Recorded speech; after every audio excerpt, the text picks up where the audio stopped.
Assalamualaikum dan selamat pagi. Saya Ahmad Afham bin Muhammad Imran di 0920100142 dari BMMA S11.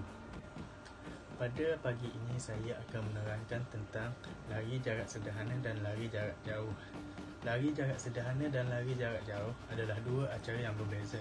Namun begitu, acara lari jarak sederhana sering dikategorikan sebagai lari jarak jauh.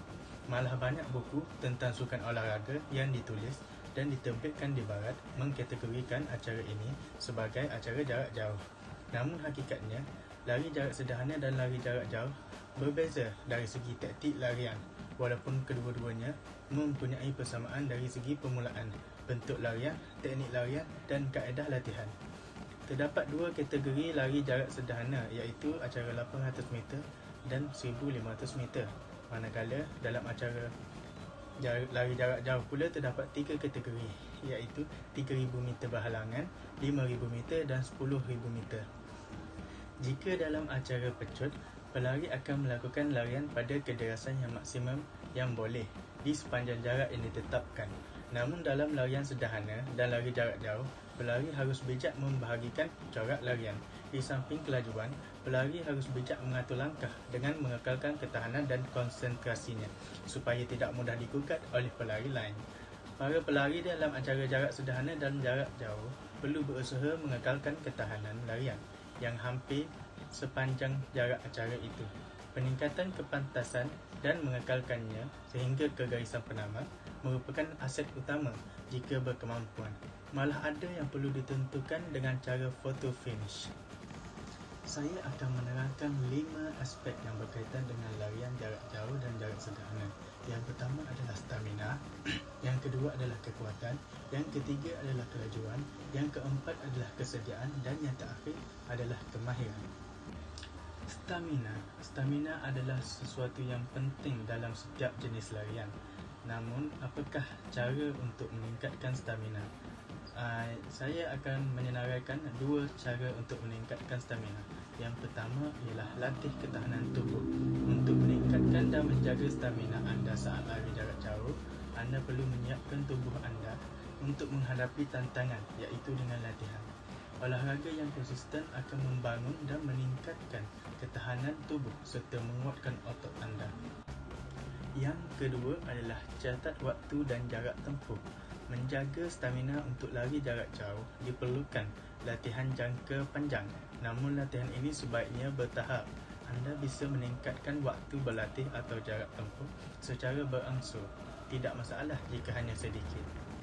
Aspek kekuatan. Atlet seharusnya mempunyai keupayaan fisiologi dan psikologi yang kuat untuk mengurangkan keletihan dan ketegangan sama ada semasa atau selepas larian.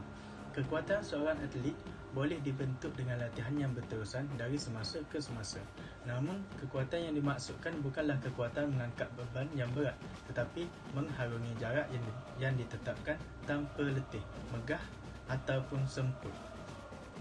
Yang ketiga adalah aspek kelajuan. Saya akan menyenaraikan dua cara untuk meningkatkan kelajuan. Yang pertama adalah kekalkan postur badan yang baik. Faktor penting untuk berlari pada mana-mana kelajuan adalah dengan berlatih teknik berlari yang betul. Ini bermakna menjaga bahagian atas badan anda kekal dalam posisi tinggi dan santai.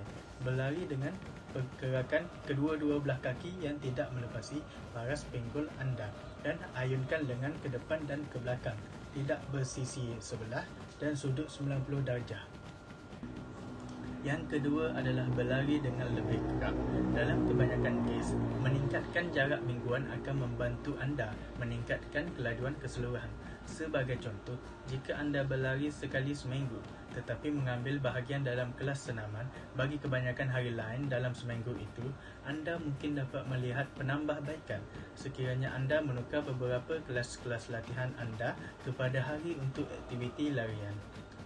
Aspek yang keempat adalah kesediaan. Kesediaan di sini merujuk kepada fleksibiliti badan.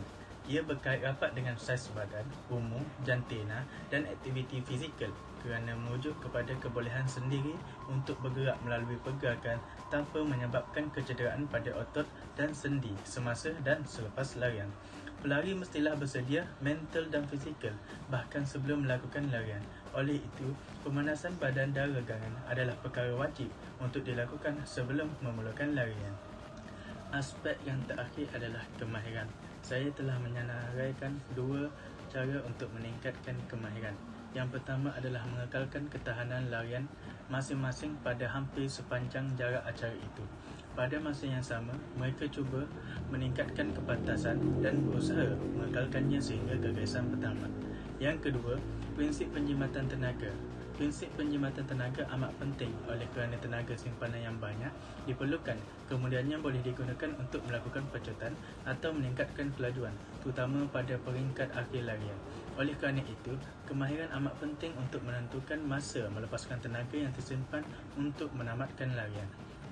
Sekian sahaja isi yang ingin saya sampaikan pada pagi ini. Assalamualaikum dan selamat pagi.